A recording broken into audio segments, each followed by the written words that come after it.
महायुति की बैठक चल रही थी जो खत्म हो चुकी है। गृहमंत्री अमित शाह के आवास पर बैठक चल रही थी।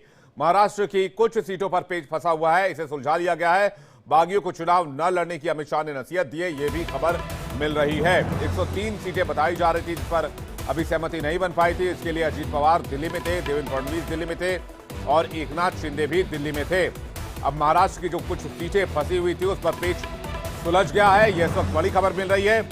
बागियों को टिकट न देने की नसीहत दी गई है। सीट बंटवारे को लेकर महायुति की बैठक खत्म हो गई है। हमारे साथ अभिषेक जुड़ रहे हैं महाराष्ट्र से, मुंबई से सीधे उनका रुख करते हैं। अभिषेक, क्या जानकारी मिल रही है आपको इस बैठक को लेकर? विवेक, अब तक आपको पता है कि 182 यानी 182 सीटों पर ही सिर्फ महायुति अपनी सीटों का ऐलान कर पाई, यानी उम्मीदवारों को ऐलान कर पाई है, जिसमें से आपको पता है 99 बीजेपी, 45 जो है वह शिंदे को शिवसेना और 38 जो है एनसीपी अजीत पवार, यानी टोटल मिला के अगर आंकड़ा करें 182। आप समझिए 288 सीटों वाली विधानसभा महाराष्ट्र में है। अभी तक इनके बीच में लगातार पेच फंसा हुआ है। वहीं अगर विकास आघाड़ी की बात कर लें तो उन्होंने 255 नहीं बल्कि 270 के आसपास अपना आंकड़ा छू लिया है, यह बताने के लिए उनके बीच समझौता सब कुछ हो चुका है। कुछ सीटें ऐसी है जिसको लेकर लगातार बातचीत चल रही है, लेकिन ये बात साफ है कि 2 दिन से अजीत पवार दिल्ली में थे, दिल्ली में लगातार मुलाकात करते रहे और कल फिर से एक बार दिल्ली में अजीत पवार और देवेंद्र फडणवीस और आज सुबह जो महाराष्ट्र के मुख्यमंत्री हैं एकनाथ शिंदे वो भी पहुंचे और वो लगातार मीटिंग पे मीटिंग हुई और कहीं न कहीं कुछ बात बनती हुई दिखाई पड़ रही है। कुछ लग रहा है कि बात बन जाएगी, क्योंकि जानकारी यह मिल रही करीब 30 से 40 सीटों पर जो इनके बीच में यानी महायुति के बीच में पेच फंसा हुआ है। उसमें मुंबई है, कोकण का इलाका है,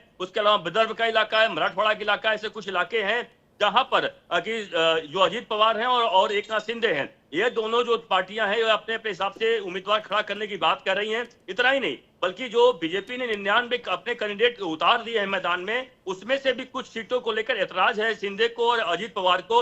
मसलन अगर मैं कल्याण की बात करूं, थाने की बात करूं, कुछ ऐसे सीटें हैं जिसको लेकर ऐलान कर दिया गया है, लेकिन बीजेपी ने ऐलान कर दिया, लेकिन एकनाथ शिंदे लगातार उनके नामों का लगातार विरोध करते रहे। अगर मैं नाम लेकर बोल, रविंद्र चौहान जो कि महाराष्ट्र सरकार के मंत्री भी हैं, उनके नाम का लगातार विरोध होता रहा, संजय केलके का नाम का लगातार विरोध होता रहा, लेकिन उसके बावजूद भी उन्हें टिकट दिया गया है। और यही बात है कि कहीं कहीं कुछ सीटों को लेकर नाराज चल रहे हैं एकनाथ शिंदे और अजीत पवार अपने अपने हिसाब से। यही कारण है कि अमित शाह की मीटिंग हुई है, मीटिंग काफी लंबी मीटिंग चली है। मीटिंग के बाद माना जा रहा है कि कुछ फैसला हुआ है और यह देखना होगा कि कब क्या होगा। लेकिन इस बीच बता दूं कि एकनाथ शिंदे कभी भी मुंबई आ सकते हैं और इस बीच देवेंद्र फडणवीस जो है उप मुख्यमंत्री वो कल अपना नामांकन नागपुर में दाखिल कर रहे हैं। तो कैसे घटनाक्रम काफी तेजी से बदल रहा है।